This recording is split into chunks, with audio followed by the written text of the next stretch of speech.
But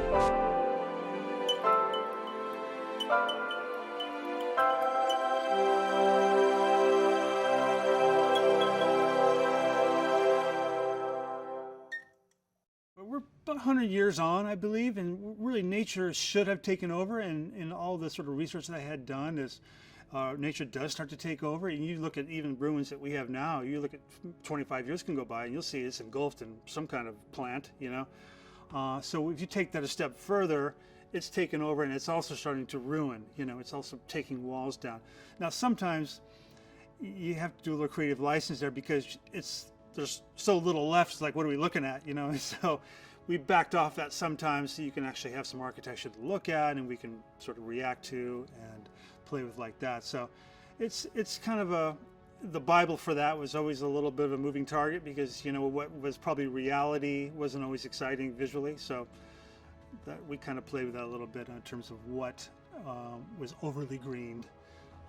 And I'm sure in post too, we'll play with that a little bit and, you know, pushing that and pulling that a little bit. The eagle's nest, which is where we first find our elders in the Eagle Clan village.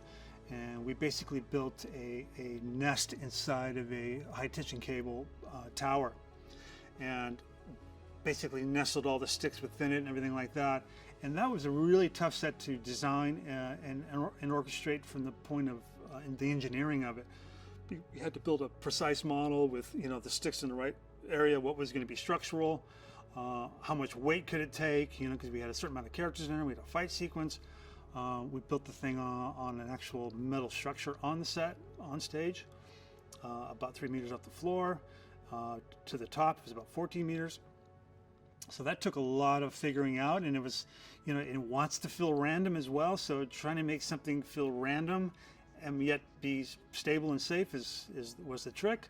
And all the carpenters that worked on it, we had to tell them, put the tape measures away, eyeball it. You don't want, nothing wants to be a straight line if you can help it. You know, no straight corner, no perfect corners. Just forget what you know and try to make it really loose, you know.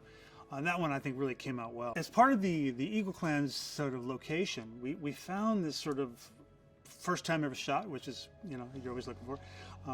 Great location up against the escarpment. And it was a bit tricky getting there, one road in, one road out. We basically had to plan this whole route up and everything.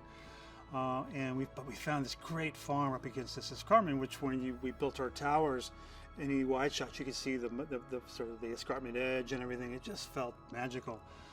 So we have both our whole village there, which was built around the towers at the base level. We built that whole thing. We built 10 different hut shapes, a garden, fish racks, because that's part of what they do. And as part of they have the eagles sort of fish for them. So they arrive with fish in their talons and they hang them on racks and they fillet them and these sort of things. So that whole world had to be told and dressed and shown. It just was a fantastic location. We shot there for about 3-4 weeks, so we got a lot out of it, day and night. And then in the end, when the marauders, the bad guys show up, we have to burn the place down. So we actually did burn some huts, did some controlled fires as well.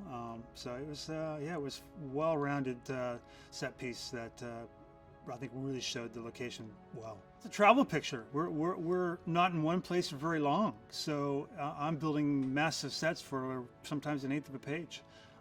We drop in, we see it, and we move on. So it's ever changing, and there's a lot to soak in, and you get that sort of road picture aspect to it, which is fantastic. We have a lot of horses in the film, that sort of thing going on, and that sort of character development as we go with our young character. So I think it's a great adventure ultimately.